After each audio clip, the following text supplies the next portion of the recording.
Is the screen visible? Yes, ma'am, it's visible. Okay. So good morning, everyone. First of all, as Janvi has introduced me, so today I am here, myself Prajakta, and we will be learning today the basic understandings of the five elements which are involved in the Vastu Shastra.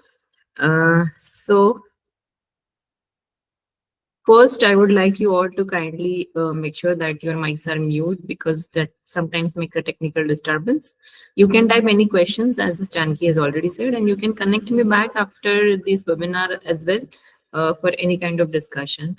You can mail me your queries or you can directly get in touch with me. So basically what we are going to learn today is we will understand the definition and the origin of Vastu Shastra. We will try and understand the importance of Vastushastra in the modern times, which is a requirement of today. That is what I basically feel that we should understand not only the mythological importance of it, but also the scientific background and scientific values and the timeline where has the Vastushastra come from. We will also try and understand the overview of all the five elements, which are been called as Panchamahabhutas. So you already been know me. I have been practicing architecture and interior design, and my the latest experience is in industrial design. So I was working with a modular furniture making company based in Nagpur. I am based in Nagpur, and I have done both my bachelor's and master's from Nagpur. And currently, as she said, I am assistant professor in NDMVP's College of Architecture, Nasik, and I'm learning and teaching a lot till date. That is what I feel do. Although I have 10 years of experience, but I do learn every day. So that is about me, how I am professionally. And speaking about my expertise in Vastu Shastra, so I've been consulting a lot for the Vastu Shastra basically for residences, for the commercial spaces, for the empty plots. Although, so I'll tell you many things in detail in today's session. But this is what I am, and I'm coming from the background of having architecture and Vastu Shastra. Moving ahead, uh, is it going great, Janvi? Because I can see the screen. Yes, ma'am. Okay, okay. So, what exactly do we understand by Vastu Shastra makes a lot of difference in perceiving it, and we know many things with respect to the stories in from mythology. We know many things which are coming from our generations, and we sometimes believe it or not. So it is like, sometimes we don't understand few things scientifically and still we believe. So I think we should not go like that. We should understand the holistical understanding of the concept, why the concept is basically, and then we should dig deep to understand what could be the positives or negatives of knowing Vastu Shastra as the basic terminology and the basic concept. So today, what we are understanding first is the definition. The definition says that it is absolutely an ancient Indian science of architecture and design, which aims to balance and harmonize the energies in the built environment to promote health, happiness, prosperity, and spiritual growth. Now, as I'm saying, we should believe first. The moment you start believing in the things, the moment you start believing in the things scientifically, knowing the reason behind it can give you and can promote a lot of things in your built environment. We are absolutely looking for good health, happiness, prosperity, and obviously, if we believe in God, then we are looking for the spiritual growth of the self and the human being. And that is, where happens is, if your soul is happy, if you are satisfied with what you have, and the main thing is where you are spending your all active hours of your day-to-day life has to be, treated scientifically, with the understanding of directions, with the understanding of planning of the built environment, and with the understanding of where things should go correctly. So that is how the term Vastu means dwelling, and the Shastra is the science and the doctrine. So that is how I'm saying again and again, it is science. Uh, an involvement into it.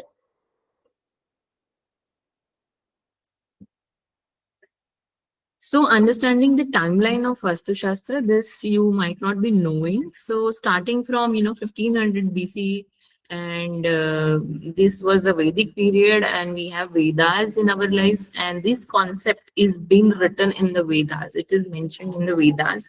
So, particularly, it is mentioned in Rig Veda and Atharva Veda, that what exactly Vastu Shastra means, or the concept is. Moving ahead with the Upanishads, who has come later. So, Upanishada has the concept which goes directly with the build and the space. So, if you must have heard about the Vastu Purush concept, that has come from there. And then this Brahmanas, they have provided us the detailed guidelines about it. And then we find everything done with respect to the concept of Vastu Shastra. The good example is your Indian temples. Any temple, if you go and if you visit, why do you feel positive energy there has a lot of reason. And we will eventually discuss that as an example. But I think so. This is the best case study to understand how positive or negative energy hampers a human or a being. So, if something goes wrong in the temple as well, you will find some negativity here or there, and you will feel so that this temple has some or the other problem or issue, that I am not getting the magnet to go to the temple every time. So this happens, and if we are speaking about the man-made temples right now, they are not logically been done. But then, if you go into history and if you understand the ancient history of Indian temples and the Indian temple architecture, they do have all the detailings as per Vastu Shastra mainly. So the you if you know our transcripts, and the transcripts are into different languages. So we have this a lot of text in Tamil language, which has got a lot of influence on Vastu Shastra. So we do consider all those things, and then we have made few things simpler to understand. And then we have so many books, and now so many people practicing, and so many people are giving remedies for the Vastu Shastra, for the concept of being Vastu Shastra, or the problems related to Vastu Shastra. And here how we have this basically historical timeline of Vastu Shastra and the concept of Vastu Shastra, and now in the modern days what is happening, that I will tell you. So now moving ahead to from history to the modern times, we have lot many things to understand. We have to understand sustainability. We have to understand how energy efficient we are, how well-being we are, what is the environmental balance that we need, how can we reduce down our stress, how can we enhance our prosperity, how can one be productive, and absolutely how can we be holistically living in an environment. So, this is all the requirement of the modern times. And if you understand the concept of sustainability, then sustainability is something which promotes more protection to the nature, which promote more things to, do biodegradable things which can go back to the earth, we can reuse them. We understand, and we should not harm our environment. And that is how the very basic concept of sustainability I can tell you right now, because it is just a topic which might take me 1 hour to speak about it. So our approach, what we are doing right now with the environment, with our daily routines or the activities we are involved in, are we having any concern towards sustainability, yes or no? That has to be answered. And then absolutely connected to it is the energy efficiency. So, are we doing the waste really? Are we doing the waste at the maximum level, or are we minimizing the waste? Or, how efficiently we are using the natural source of energies, and then we are planning ourselves and behaving like that. How many are the electronic things we have in and around us?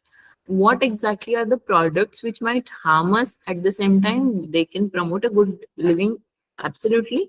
But then we have to understand what exactly will happen to my physical as well as my mental health with using all these things.